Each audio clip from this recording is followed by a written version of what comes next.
Hello and welcome back to Vox Terra. Today I want to combine together Bernie Sanders' announcement or his warning to Democrats, hey, don't just campaign on abortion. You got to offer the working people something. And Tulsi Gabbard's taking her bat and ball and going home, and she's leaving the Democratic Party over what she's calling woke and warmongering and that kind of thing. Well, I read Tulsi's comments and I didn't find a lot to work with in there without me giving her a lot of the benefit of the doubt. But I'm still going to do that today because I think the two of them are really bringing up an important thing the left needs to grapple with here. So Tulsi, in her opening statement, said she initially joined the Democratic Party because of issues like the environment, her anti-war stance, and her concern about the working people. And those are basically the issues why I, too, stopped identifying as a check-all-the-boxes Republican when I was much younger, when I started reading what Reagan was doing to our environment and to the labor movement. But it wasn't because of some of these social issues. The culture war, in my opinion, is really overblown, and it's really the easy way out. And there's actually some truth in both narratives, the conservative and the liberal narrative. So what do I mean by this? When I was a young conservative, something really important to a lot of people who identify as conservatives, and it still is to me now, is the Bible and religion, and how that reflects on what kind of world we want to live in. Well, initially, that all listening to those preachers and that kind of thing, especially in the Protestant movement, led me towards a more, okay, I got to vote Republican. I was too young to vote at the time, but that was the direction it led me in. But as I read the Bible, and I read things like, blessed are the meek, as you do to the least among you, so you do to me. Look at the mote in thine own eye. When the rich man came to Jesus and said, what else must I do? Well, you got to give all your wealth away to the poor. I started thinking, this doesn't exactly line up with what's going on in the Republican Party. Later, I noticed that the Catholic Church, and I'd read some of their declarations in the newspapers when I was younger, or hear them on the news, that kind of overlapped with Democrat and Republican positions. And that felt to me more biblically sound. So what do I mean it's the easy way out? Well, look, what Bernie warned us about in his campaign trail, both times around 2016 and 2020, is the biggest problem we got in society. And I'll add, other than what lies in our hearts, is all the money in politics. That's why our planet's burning down. There's millions of dollars every year going to politicians from the fossil fuel petrochemical industries. The bulk of that from oil and gas goes to Republicans. That's the real reason many of them deny climate change, mock it, dismiss it, oppose a Green New Deal. That's the real reason. It's all that money. The rest of it's just window dressing. And that industry tries to wrap itself in a conservative cloak.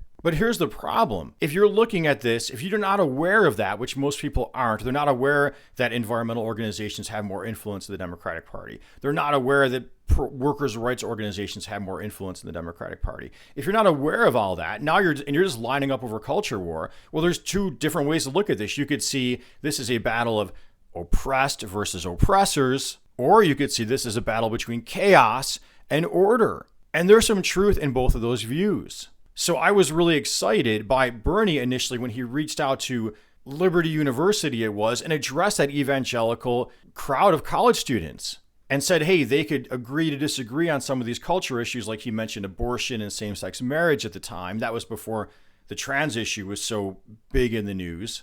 And that was his 2016 campaign. But they would agree that all this money and wealth going to the top, that's not biblically sound. That's hurting us. So when I saw that Tulsi Gabbard was getting attacked for championing Catholic values that were considered conservative, but she was also championing Catholic values that would be considered left, like going after that defense industry, I thought that was really exciting. Like she was helping bridge those cultural divides and apply that Bible holistically. That's what I was hoping for from her.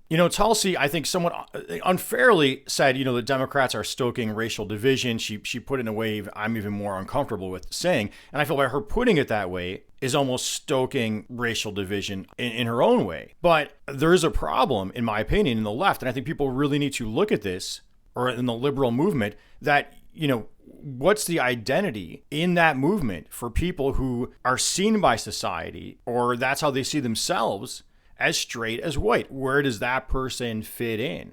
Well, now you finally got the term ally, but for years and years, there was really no clear place. Or if you're not like a blue collar worker, and many of the blue collar workers now, for some reason, have sort of defected to the Republicans, So you really should question why, if the left is the one with real solutions, and I think to a large extent that position's true. It's Bernie Sanders the one campaigning for healthcare for all. It's Bernie Sanders the one warning about money in politics. And even among the so-called corporate or mainstream Democrats, they're more the ones to stand up to money in politics. And it's this conservative, so-called conservative Supreme Court that's deciding for money in politics, even dark money. So we don't even know who the heck is funding who, or what's really going on. Well, if it's more Democrats with solutions that could actually help average people or elements within the Democratic Party, then you got to ask yourself, in this worldwide, why is the right so neck and neck if they're not offering real solutions? So it really comes down to this feeling, wrong or right or some truth in it, that people who feel themselves, their identity is more traditional. They're like God, mom, pop, and apple pie, God and family, that kind of thing, feeling under attack. And those issues are not really talked about by the media at all. They're downplayed as well because, it's really easier to divide us on culture war, have people vote on culture war, because then none of these entrenched business interests that are gaming the whole system to keep themselves in power are challenged. Fossil fuels burn on in the Republican Party. The defense industry chugs on in the Democratic Party and the Republican Party. So the element of truth in Tulsi saying, woke and warmongering in the same sentence is that the defense industry, in my opinion, from what I see, will wrap itself in a so-called conservative cloak if you've got Republicans in charge, but a so-called liberal cloak if you've got Democrats in charge. And people seem to buy into those narratives. Well, anyway, I hope you found this video helpful. Let me wrap it up and stop now. This is food for thought, and I really believe the left needs some introspection to give a little space to people who are of traditional mindset, Catholic mindset, that kind of thing. Give them some space. Find those common issues. Be a true leftist. You're standing up to those economic injustices, all that power and wealth going to the top. Don't fall into the trap of culture war and make that your identity. Look at the bigger picture, a greener, healthier economy that's not pumping our earth full of toxins and greenhouse gases. And anyway, please subscribe, click the notification bell, comment, sincere constructive criticism, welcome. And until next time, and as always, peace be with you.